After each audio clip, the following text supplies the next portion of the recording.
ಜೀವನದಲ್ಲಿ ಏನಾದರೂ ಆಗಲಿ ಹೋಗಲಿ ಬಿಡಿ. ಯಾವುದೇ ವಸ್ತುವನ್ನಾಗಲಿ ಯಾವುದೇ ವ್ಯಕ್ತಿಯನ್ನಾಗಲಿ ಹಿಡಿದುಕೊಂಡು ಕುಳಿತುಕೊಳ್ಳುವುದರಲ್ಲಿ ಅರ್ಥವಿಲ್ಲ. ಯಾರೋ ನಿಮ್ಮ ಮನಸ್ಸನ್ನು ನೋಯಿಸಿದ್ದಾರೆ, ಯಾರೋ ನಿಮಗೆ ತುಂಬ ಅವಶ್ಯಕತೆ ಇದ್ದಾಗ ನಿಮ್ಮ ಜೊತೆ ನಿಲ್ಲಲಿಲ್ಲ. ಪರವಾಗಿಲ್ಲ, ಹೋಗಲಿ ಬಿಡಿ. ಎಲ್ಲರೂ ನಮ್ಮ ಜೀವನದಲ್ಲಿ ಶಾಶ್ವತವಾಗಿ ಇರಬೇಕೆಂದೇನಿಲ್ಲ. ಯಾರು ನಿಮ್ಮ ಜೊತೆ ಪ್ರೀತಿಯಿಂದ ನಿಜವಾದ ಮನಸ್ಸಿನಿಂದ ಬರುತ್ತಾರೋ ಅವರನ್ನು ಗೌರವಿಸಿ ಅವರ ಜೊತೆ ಸಾಗುತ್ತೀರಿ. ಆದರೆ ಯಾರು ನಿಮ್ಮ ಜೊತೆ ಬರಲು ಇಷ್ಟಪಡುವುದಿಲ್ಲವೋ ಅವರನ್ನು ಹಿಡಿದುಕೊಂಡು ನಿಲ್ಲಿಸಬೇಡಿ.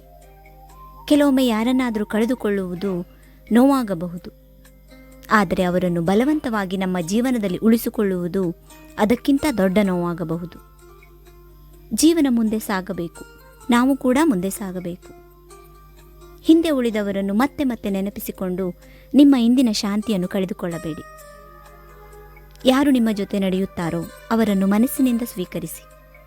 ಯಾರು ದೂರ ಹೋಗುತ್ತಾರೋ ಅವರಿಗೆ ಮನಸ್ಸಿನಿಂದಲೇ ಹೇಳಿ, ಹೋಗಲಿ ಬಿಡು. ಏಕೆಂದರೆ ಜೀವನದಲ್ಲಿ ಎಲ್ಲರನ್ನು ಉಳಿಸಿಕೊಳ್ಳುವುದು ಮುಖ್ಯವಲ್ಲ, ನಮ್ಮ ಮನಸ್ಸಿನ ನೆಮ್ಮದಿಯನ್ನು ಉಳಿಸಿಕೊಳ್ಳುವುದು ಮುಖ್ಯ.